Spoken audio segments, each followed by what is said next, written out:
Cuando se produce un cambio, solo hay dos posibilidades. Cuando algo cambia, solo hay dos posibilidades. O que cambia para mejorar o cambia para desmejorar. Entonces nosotros somos cambiantes. Mejoramos en algunos aspectos, cambiamos en algunos aspectos, pero también estamos expuestos a cambios que nos desmejoran. Sin embargo, cuando desmejoramos, entonces tenemos a un Dios que se compadece de nosotros, porque Él suple en lo que nosotros desmejoramos, a través de Jesucristo. Sus perfecciones son nuestras, cada vez que no damos el estándar. ¿No es maravilloso? Recordar que aunque nosotros cambiamos, Dios se compadece de nosotros, porque Él no cambia. Y el hecho de que Dios no cambie, el hecho de que Dios permanezca siempre estable, su amor, su fidelidad, su justicia no está expuesto a los vaivenes del tiempo ni de las circunstancias. Y como Él no cambia, entonces nos ha dado una garantía. La inmutabilidad de Dios, que es el hecho de que Él no cambia en su carácter, nos da la garantía de que siempre, y no olviden, siempre vamos a encontrar provisión de perdón cuando nos arrepintamos. Y ese es mi mensaje en esta mañana. Cuando nos arrepentimos, experimentaremos el amor inmutable de Dios. Cuando nos arrepentimos, experimentaremos el amor inmutable de Dios, siempre que nos arrepintamos. Entonces en el texto, vamos a dividirlo en tres partes. Las primeras muy cortas, la última un poco más extensa. En primer lugar, el versículo 6, Dios no cambia, como lo vimos en el texto. En segundo lugar, de los versículos 7 al 9, Dios nos invita a volvernos a Él. Y finalmente, los versículos 10 al 12, Dios está dispuesto a restaurarnos. Entonces, en primer lugar, Dios no cambia, y como dice el versículo 6, porque yo, el Señor, no cambio, por eso ustedes, oh hijos de Jacob, no han sido consumidos. En otras palabras, hemos visto los pecados del pueblo de Dios, pecados que tienen que ver con ofensas al carácter de Dios. Están presentando adoración defectuosa, todo tipo de sacrificios de animales enfermos. Como hemos estado avanzando en Malaquías, el pueblo cada vez es más cínico. Cada vez a través de preguntas trata de confrontar a Dios con su verdad. Pero Dios les responde misericordiosamente. Les concede su compasión, la cual Él siempre ha tenido con su pueblo, porque Él no cambia. Y por eso es que no han sido destruidos, porque Él es fiel al pacto. Dios estableció un pacto con su pueblo, con Abraham, Génesis capítulo 12, pero también con su descendencia, con Jacob. Dios se comprometió que Él sería fiel al pacto. Si ellos obedecen sus mandamientos, Dios va a responder también coherentemente con el pacto. Pero si ellos desobedecían, Dios también seguiría fiel a su pacto, castigando al pueblo. Entonces vemos cómo Dios a lo largo de la historia de Israel ha sido fiel. Él no ha cambiado su carácter. Entonces, la inmutabilidad de Dios es la garantía para que el pueblo de Dios disfrute de su amor a pesar de todos sus pecados. Pero también la inmutabilidad de Dios nos permite tener refugio en Él cuando nos arrepentimos para recibir de Él la gracia que tenemos en Cristo. Ahora, el hecho de que Dios no cambie es buenas noticias para los que se arrepienten, pero es malas noticias para los que no se arrepienten, porque Dios seguirá fiel a su justicia para castigar el pecado. Dios no cambiará. Dios seguirá perfectamente su carácter santo y por eso tiene que castigar el pecado. Dios no cambia.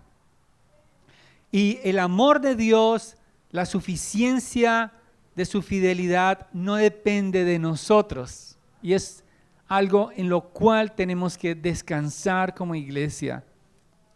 Porque Dios, la relación con Dios no depende de nuestro ánimo.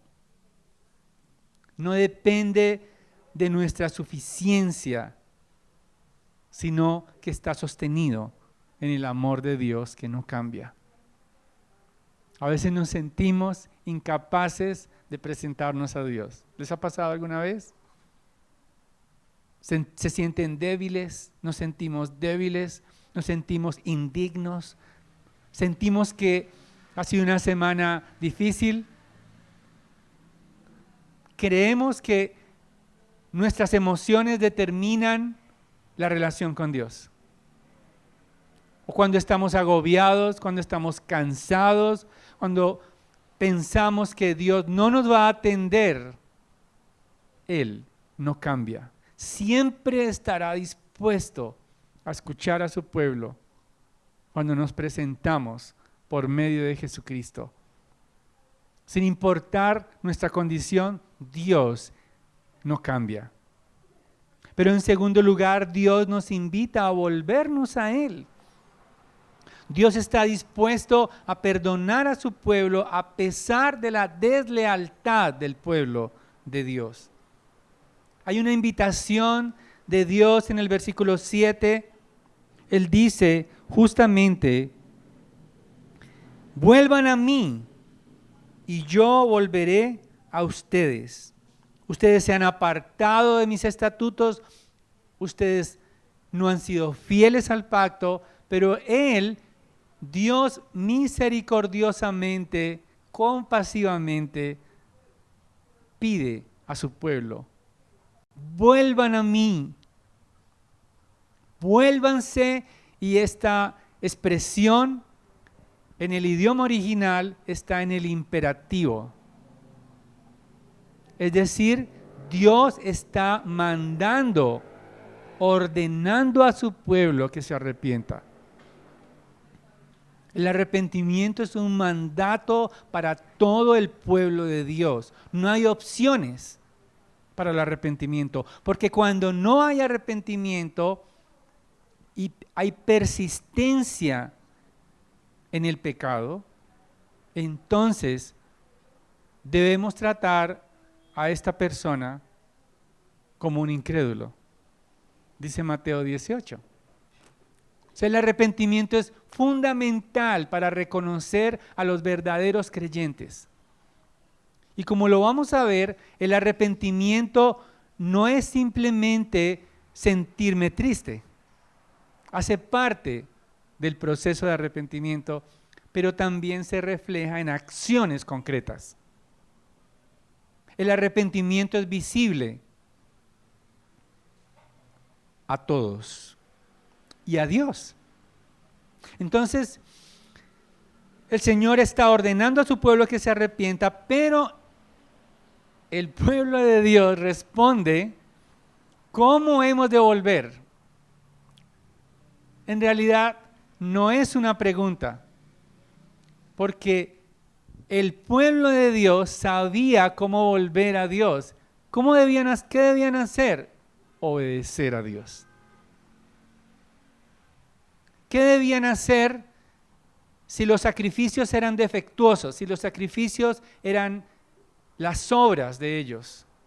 Si presentaban a Dios lo indigno, ¿qué debían hacer? ¿Cómo se arrepentían? Presentando los sacrificios perfectos. Es sencillo. Ellos sabían perfectamente cómo volverse a Dios. Es como si alguien preguntara, ¿dónde queda la iglesia? Se ha dejado de congregar. Y pregunta, ¿dónde es que queda la iglesia? Estuviste acá unos años con nosotros y no sabes la dirección. Sería curioso. Y eso es lo que está diciendo el pueblo de Dios. ¿Cómo volvemos a ti? Sin embargo, Dios tiene que asegurarse de que ellos comprendan que ellos han robado a Dios.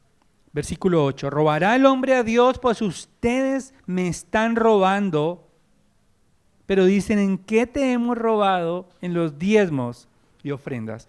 Dios justamente está mostrándoles su pecado. Ahora, robar en este caso tiene la idea de despojar al pobre. Los diezmos eran la 10ª parte de los productos agrícolas que debían presentar en el templo para poder sustentar a los sacerdotes. Y las ofrendas eran las porciones de esos sacrificios de animales o las ofrendas para el sustento de todo el sistema sacerdotal, de los sacerdotes que servían en el templo. En otras palabras, si ellos dejaban de proveer esos diezmos y esas ofrendas, el sacerdocio desaparecía. Y los sacerdotes, como no tenían que comer, tenían que ir a desplazarse, a sembrar. Pero como no tenían tierra, entonces hacía más difícil la adoración. O sea, el templo no funcionaría. O sea, esa es la dinámica. Por eso Dios es tan fuerte. Ustedes me están robando porque eso pertenece a mí. O sea, es como si fuera en términos, Dios está hablando en términos del pacto al pueblo de Dios.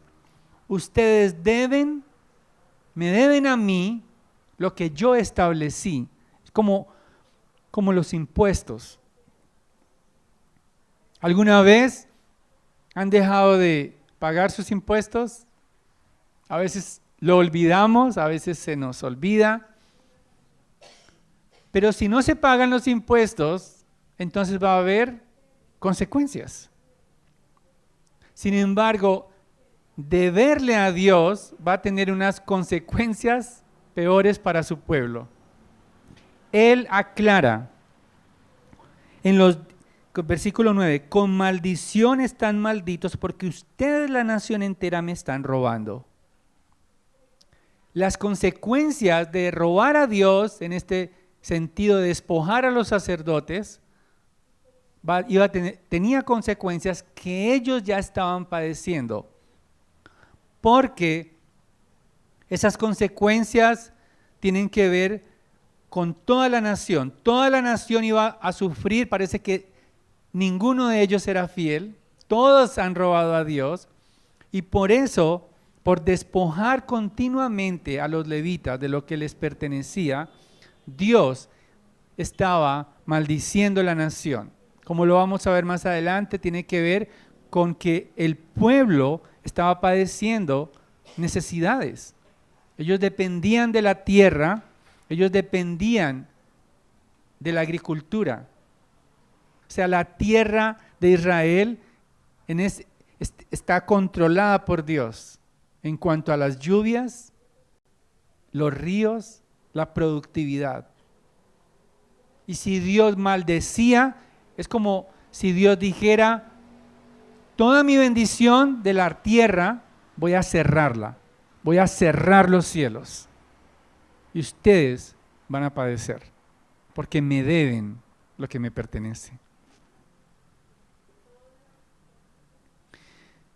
Para disfrutar del amor inmutable de Dios necesitamos arrepentirnos. Necesitamos reconocer que le pertenecemos a Dios. Ahora, a veces es difícil reconocer que todo le pertenece a Dios porque nosotros decimos, no, yo esto lo he trabajado. Esto es el producto de mi esfuerzo. Yo soy talentoso y por lo tanto todo esto me pertenece. Yo administro mis propiedades como yo quiera porque yo he trabajado duro para obtener este bienestar. Y está bien. Sin embargo, tenemos que pedir al Señor que nos haga conscientes de que todo le pertenece a Él. Nuestras capacidades le pertenecen a Él. En otras palabras, nuestra inteligencia no es solo para hacer dinero, nuestras capacidades para producir dinero también son las capacidades que ofrecemos a Dios para la gloria de su nombre y el sostenimiento de su reino. No es solamente individual, no es para mi propio provecho. ¿Alguna vez has pensado que eres deudor a Dios? Suena como extraño. Podemos deberle al Estado, podemos deberle a los bancos, deberle a familia, pero casi que esa dinámica de pensar en deberle a Dios no está en nuestra mente. Pero si todo le pertenece a Dios, entonces nuestras vidas le pertenecen a Él. Y somos deudores de adoración. Ese es el pecado de omisión de los incrédulos. Es decir, cuando alguien dice, yo lo único que he hecho es trabajar, no le he hecho mal a nadie, yo lo único que hago es ser una persona que cumple, pero si no adora a Dios, es deudor de adoración a Dios. Y será objeto del juicio de Dios por omisión, por no darle las gracias a Dios, como dice Romanos. El apóstol Pablo aclara que como por no haberle dado gracias a Dios, entonces justamente ese es su pecado.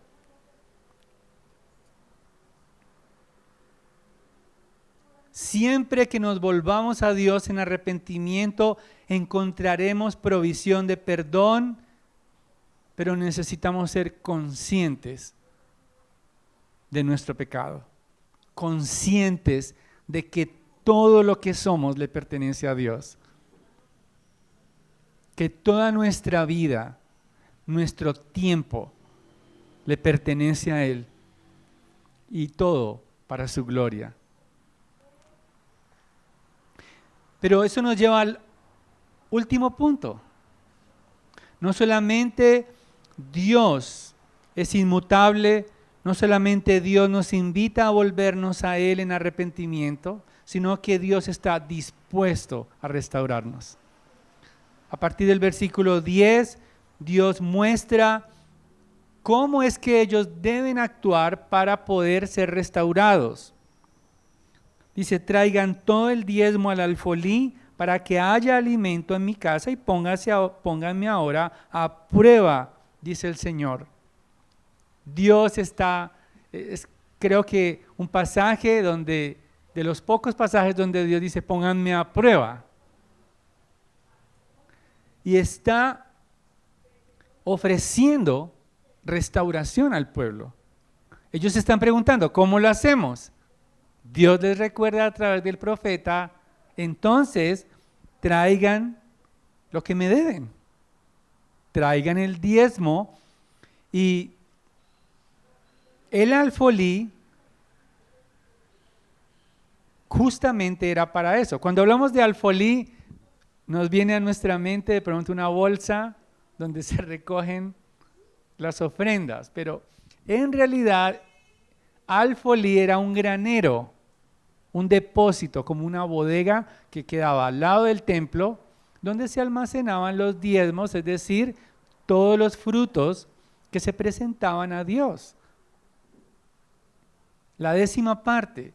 Hay varios diezmos en la Biblia, unos anuales, otros de otras categorías, pero aquí lo que está enfatizando el Señor en su palabra es la manutención sacerdotal. En otras palabras, la manera de volverse a Dios era proveyendo alimento a los levitas para que ellos pudieran realizar sus labores en el templo. Y si el templo hay sacrificios, y si el templo en el templo se adora a Dios, su presencia estaría con ellos, su bendición. Dios está diciendo, yo los voy a restaurar, pero hagan lo que les digo para que el sistema sacrificial, los sacerdotes puedan realizar su labor y puedan adorarme. Y yo responderé, pruébenme en eso. Un sacerdote que no recibía la provisión, pues no podía realizar su labor. También parte de esos diezmos, de esos frutos que recibían en el templo eran para la manutención de las viudas, los huérfanos y los extranjeros. En otras palabras, si no participaban de esta contribución, entonces estas personas quedaban desamparadas. No solamente los sacerdotes, sino las viudas, los huérfanos y los extranjeros que no tenían otra forma de vivir. O sea, ese es el pecado de Israel. Es fuerte lo que ellos están haciendo. No puede ser pasado por alto por Dios. Y por eso Él pide que no despojen más a sus sacerdotes. En tiempos de Nehemías también, después del exilio ellos regresaron y también la casa de Dios había sido abandonada. No era la primera vez que abandonaban la casa de Dios, ya lo habían hecho, pero Nehemías lo supo y restableció nuevamente el diezmo del cereal. Eso está en Nehemías capítulo 13, versículos 10 al 13. Estableciendo a Selemías encargado de repartir las raciones a los sacerdotes. ¿Cuál es la respuesta de Dios si ellos se vuelven a Él?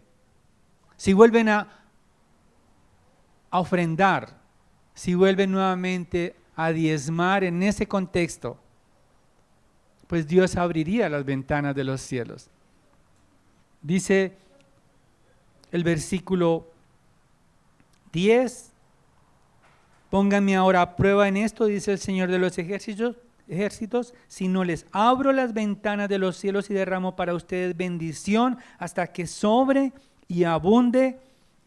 Abrir las ventanas de los cielos tiene que ver con la lluvia necesaria para que la tierra produjera fruto. Si no hay lluvia, no hay producción.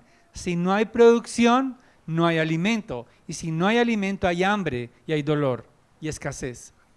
Por más de que se tenga dinero, si no hay que comprar, no sirve de nada.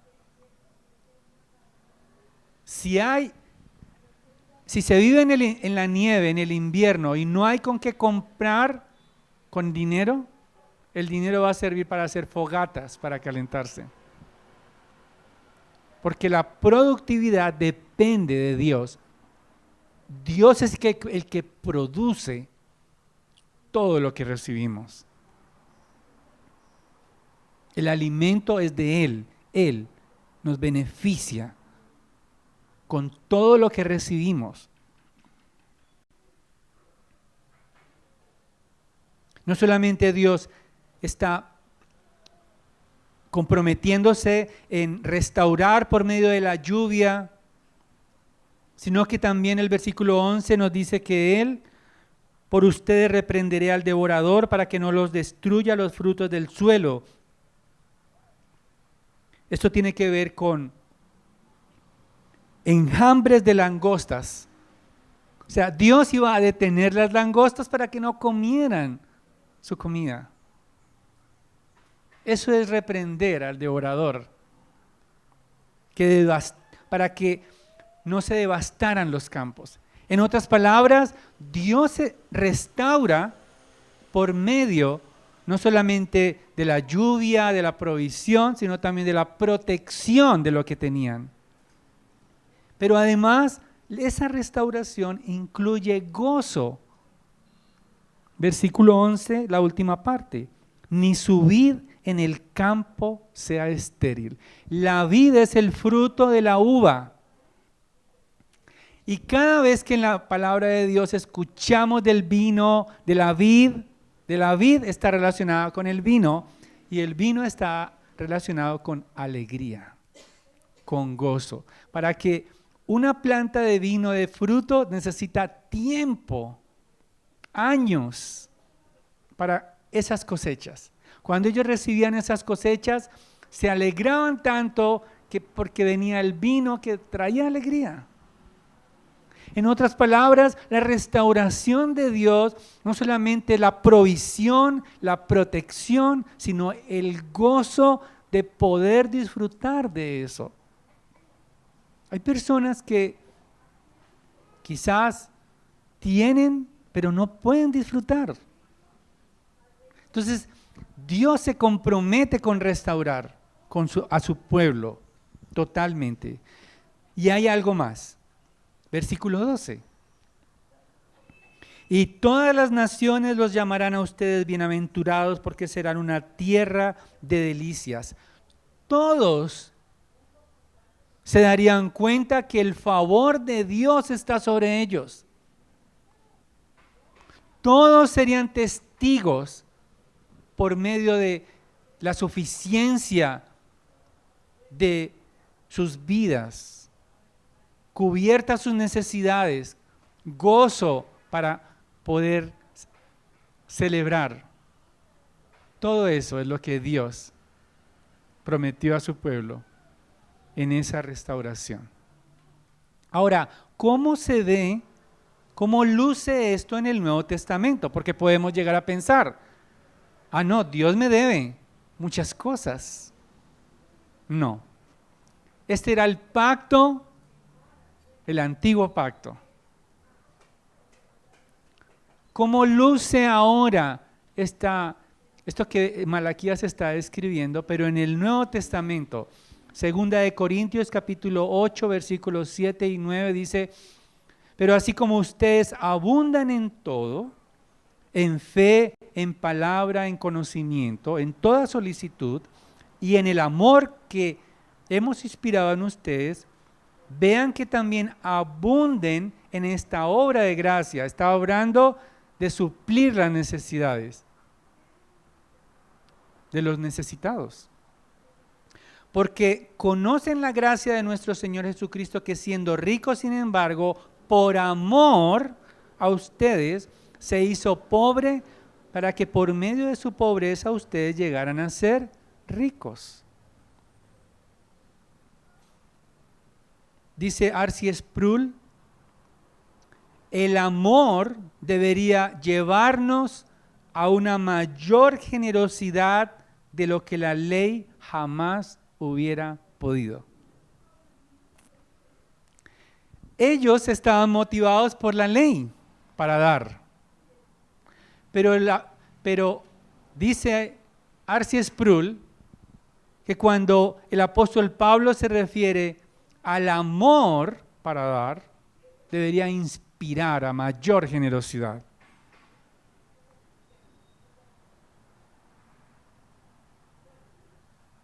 Por lo tanto, la ley del antiguo pacto no es un límite, sino que es una señal.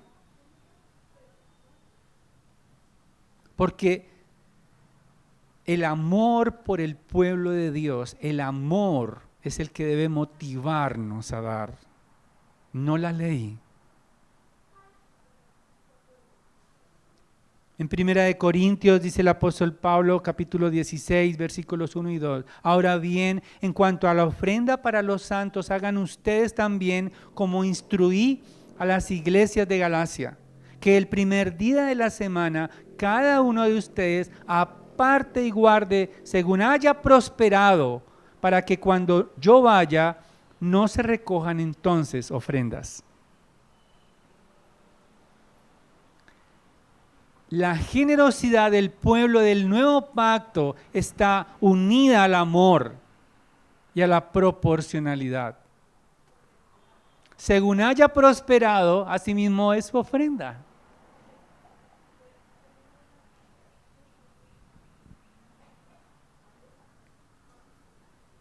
Hermanos,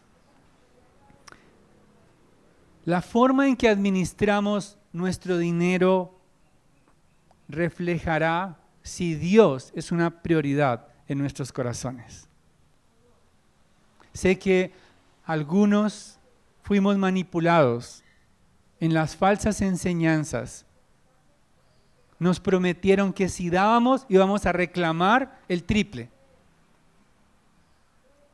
o el doble. Entonces eran populares o aún son populares las siembras que son motivadas por la avaricia, no por el amor.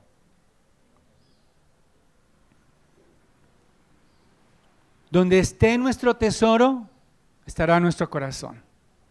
Por lo tanto, Dios nos llama a ser motivados por el amor que Cristo mostró en la cruz hacia nosotros.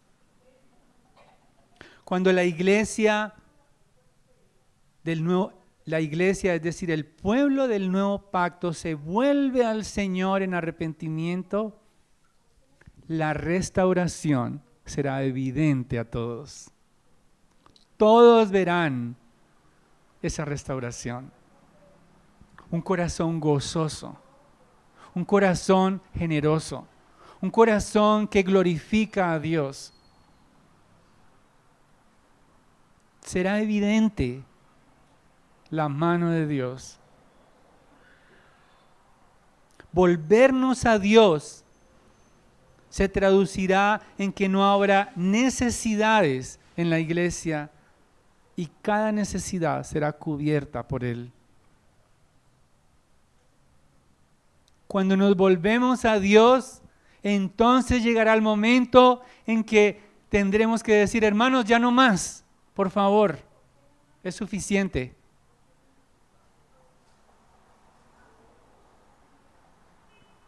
Ahora, la restauración no solo es material, como muchos piensan. No. Dios nos ofrece la generosidad de su protección. Nos guarda. Guarda nuestras vidas, guarda nuestros corazones de la avaricia, suple gozo y paz a su pueblo cuando nos volvemos a Él de corazón.